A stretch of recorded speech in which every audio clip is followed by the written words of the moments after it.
ఒక్కసారి నేను మాట ఇచ్చా అంటే నా మాట నేనే వినను. ఈ ఊరు నా కుటుంబం, వాళ్ళ సమస్య నా బాధ. నిన్ను ఆపడానికి ఎవరు లేరనుకుంటున్నావా? ఇప్పుడు నేను వచ్చాను.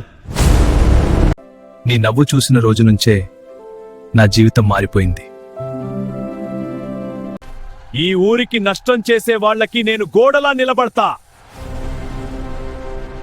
ఇప్పటి వరకు హెచ్చరినాను, ఇక చర్య. నా కోసం కాదు, ఈ ఊరి కోసం నేను పోరాడుతున్నా.